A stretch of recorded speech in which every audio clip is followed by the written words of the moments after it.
So, eto nga yung nagte-trending ngayon na baseball live na AI. So, kung gusto nyo matuto nito, make sure nakapag-like ka na, nakapag-subscribe kung bago pa lang, and syempre, mag-iwan ka ng comment kung may mga katanungan ka. Let's go!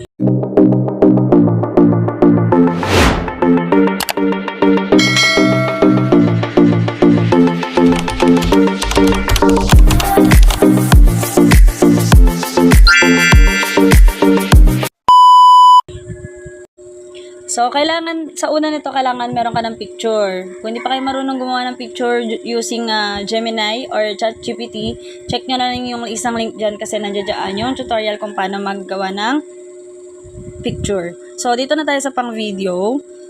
I-download muna natin si Dola. Ayan. Pagka-download mo dyan, mag-login ka lang. So, after natin download si Dola, i-open nyo lang. Syempre, mag-login kayo using your Gmail. And then, lagay na natin yung ating prompt. Okay, so ilalagay na natin yung picture natin. Picture mo na yung ilalagay kung ano yung prepare yung picture. Pero syempre, dapat na-generate nyo na yon gamit si ChatGPT or si Google Gemini. Yung picture talaga na nasa baseball, parang nasa live baseball, nanonood ka ng live, ganun. So, ayan, nakita nyo nandito tayo sa gallery and marami na rin ako ditong naka-ready na picture na nasa baseball court, eme. So, click lang natin yan. Ito muna, i-click natin.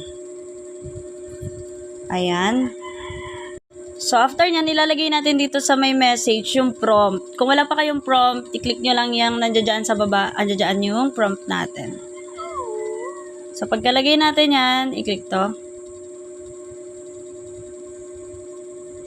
At ayan na nga, nagge-generate na nga si Dola sa mga oras na yan. Wait daw natin siya ng mga 5 days. Hala, hindi. So, pagkatapos nga ng 5 araw, eto na nga yung video, 'di ba? So, generated na siya and ready to post na siya. So, kung hindi kayo marunong ng mga ganitong klaseng video, check nyo na lang yung ating video gen tutorial. And syempre, sundan nyo na lang. May mga prompt din doon, copy nyo na lang para mas madali kayo makagawa ng ganitong video. Kung may mga katanungan pa kayo, feel free to ask dyan sa ating comment section. Thank you!